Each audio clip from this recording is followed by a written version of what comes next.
Hello, hello. Well, got a little bit behind the power curve today in terms of time. Time is such a runic rhyme that looks like I'm only going to have coffee. This is my to-go cup. So, good morning, people. Good morning. Today is Friday, May 10th, 2024. Wadabebe's birthday. Wadabebe is 20 years old today. Hooray. Oops, nope, she's 21. Happy birthday. Holding on by our fingertips. So Wadabebe is 21 today. I remember the day like yesterday. Well, that was yesterday. No, I remember Sophie's B-Day. So I knew Sophie before she knew Sophie. 21, happy B-Day, Sophie. Doc Martens on the way. Well, certificate. Maybe this year it'll get used. Just saying. Okay. So here we are at Department of Career Services, where our goal is to help you on your journey. Your once in a lifetime, literally once in a lifetime journey, by helping you learn the tools you need to make the journey as productive and eventful as possible. So when it's over, you can say, I fought the good fight. I ran the good race. I have no regrets. So good morning, everyone. Rebecca, Mitch, Carla. Oh, so the Fab Five are here. Sophie is 21 years old. And each of you remember what you were doing on your 21st birthday. I remember what I was doing. I was in San Diego.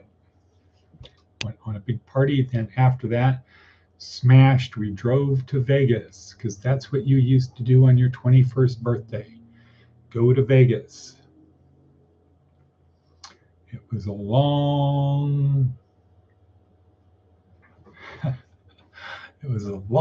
night. Anyway, so woohoo. All right, but here we are. It's Friday, everyone. I'm going to throw the meme out for the day. Today's meme is, what if you knew you were valued? What if you knew you were valued? Because oftentimes we think we were not. I was in the hole at Ely. Really?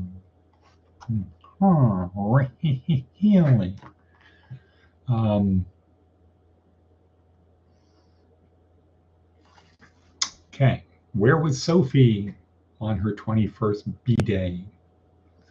What is she going to do? Things to ponder. Okay. We have inspection. The insurance company is inspecting the place today.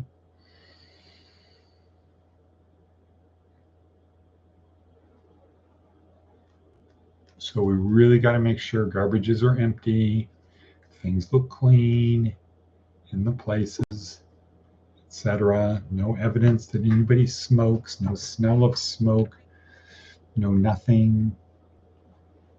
I expect that they're going to go through every room, starting at 1409. Maybe we can send a text to the people in 1413 that there's going to be an inspection crew there, etc.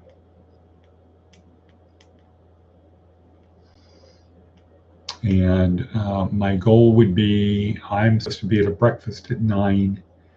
My goal would be for them to, maybe for Carla to be there after I meet with the guy, just to answer any questions. We'll figure that out. Hopefully they will call to confirm. Actually, it's at 10. It's at 10. Now I remember it's at 10. I'm supposed to be there at 10. Okay, then I have a wraparound meeting at noon. So monthly wraparound. All right, so anyway, that's the kind of to-do. What if you knew you were valued? Right. So Darren Daly, once again, red letter on the worksheet. Red letter on the worksheet. Darren Hardy, what you are doing is so valuable. So his message was in anticipation of Sunday being Mother's Day. What if you knew you were valued?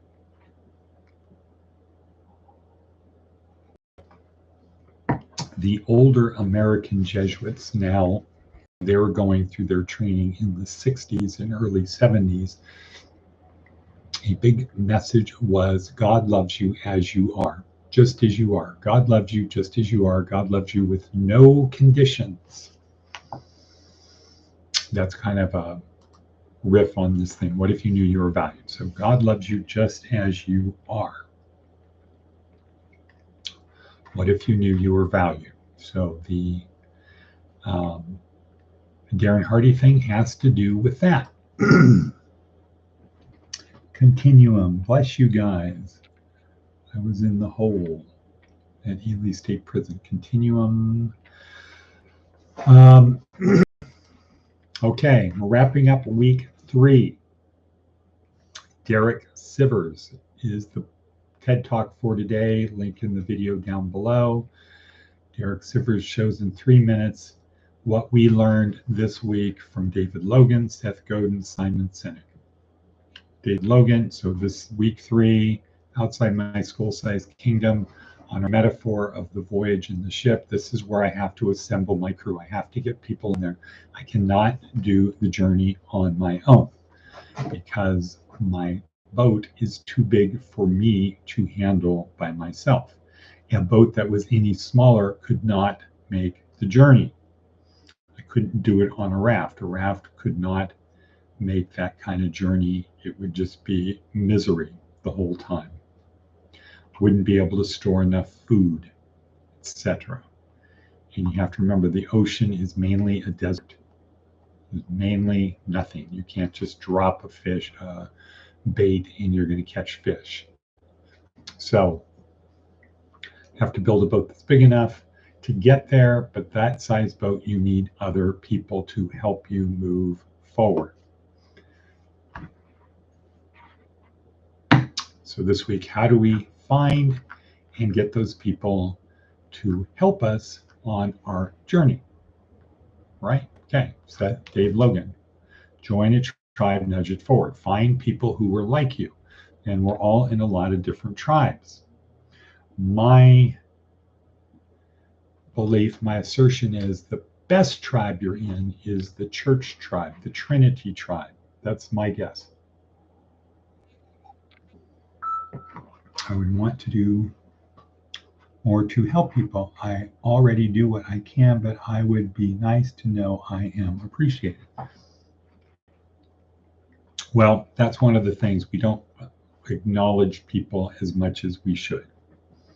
So I want to acknowledge, Carla, that you do a lot to help me on these twice a week trips to Vegas and helping other people by driving. So I want to acknowledge that is very vital. And today, guys are going to come by also to look at the Kia, to get it fixed, to get it running. Thank you so much. Okay, so I'm sure that Mitch and everybody agrees, even though we tend to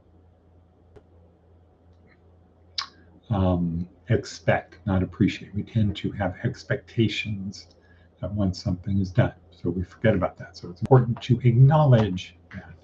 Acknowledge what people do to help. Okay, so back to the day. So Monday, Dave Logan, join Tribe Nudge Forward. Tuesday, Seth Godin, how to nudge. 4 steps. Second step, tell a compelling story. Day 3, Wednesday, how to tell a compelling story. And the story starts with why we need to change Seth Godin, step 1, why we need to change the status quo.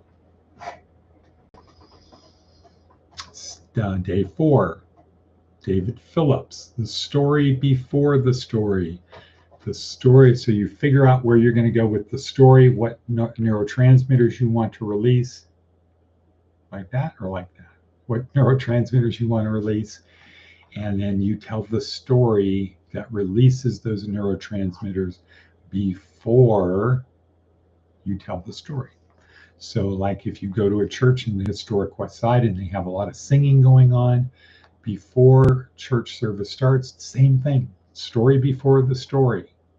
We're loosening up, we're feeling good, we're releasing what? What are we releasing when we're in a church on the historic West Side before church service starts and the choir is up there singing? What are we releasing? Right. We are releasing oxytocin. We're releasing serotonin. We're releasing dopamine. Good, Rebecca. Maybe we're releasing a little bit of endorphins. We're laughing with people. We're joking. We're just so happy to be here. That way, when the preacher gets up there and he starts delivering the message, we are predisposed. We're already warmed up. It's the warm-up act. Maybe that's another way to look at it. Not the story before the story is the warm-up act. It gets people ready, right? How important is a warm-up act if you are a comedian or you're the main band that people paid lots of money for tickets for? You need a good opening act to get people away from where they were, the problems of the day, whatever, and they're in the zone. So it makes it easier for the main people to do their thing, as they say, do their thing, as they say in Alabama, not in Georgia. Okay, next, Seth Godin today. Success is not an option. And this applies to everybody now. This is something to ingest, digest, process. Don't leave home without it. In any creative endeavor, it's possible to define success as the big win, the moment when your dreams match reality. Success is the end of imposter syndrome, stability, and finally making it to the other side. By this definition, it's clear that success isn't going to happen. It's incompatible with the reason you do this work in the first place. Sure, some projects are going to work. It's quite likely your reputation will grow and more people will give you the benefit of the doubt. But a success, once and for all, through and through, you can't have that at the same time you're the creative person you set out to be. Okay. So here we see a different definition of success from our definition of success. For us, success is a function of money times meaning and purpose. He's saying success is not an option because you can't have success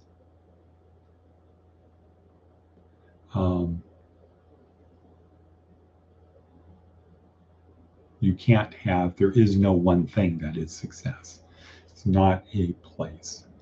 And Viktor Frankl would say that about happiness, right? Happiness needs to be cultivated. It's not to be found. You have to cultivate happiness. And if you can't be happy where you are, you can't be happy anywhere. All right. Okay. Let me look at what else we have on this thing. Talked about Darren Hardy, Jordan Peterson. Yeah, that was a good one.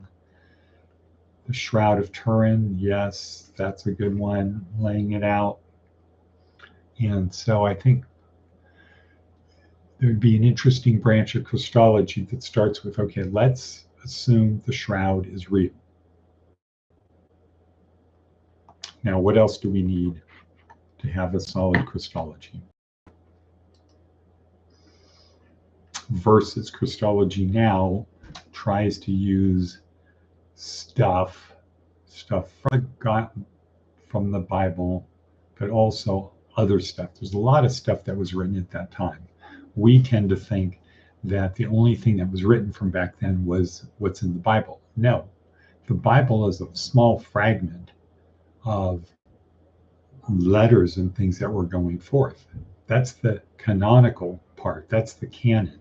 There's all kinds of other stuff that was not included, but it gives a clue to what life was like, what was going on at that time. So Christology today really uses all of the information that was going on at the time of Jesus to show that Jesus was who he said he was. But what if you had an external thing like the shroud? Okay, so there's a good one on the shroud today. Advice from an 80-year-old. Show respect for everyone who works for a living, regardless of how trivial their work, their job, regardless of how trivial their job. Okay, let's see. We got anything else? Derek Sivers, that's a big one. Yeah, Daily Stoic, that was a good one. Don't remember it now. Seth blog, we did. Okay, people. So we're at 16 minutes in. A lot of comments. Good. Acknowledge people. This is Friday. This isn't the day. It's not like TGIF. It's like this is the day we got to wrap everything up. We need more people. We need more people. So it might be the case, Mitch, that starting Monday after class,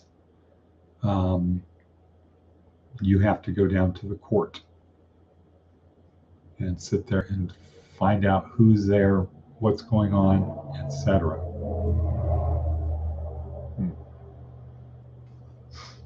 The heck? Okay, so I have nothing else for today. Let us get ready to go because I need to do what? Get on the peloton. And with that, say good morning, everyone. Glad you're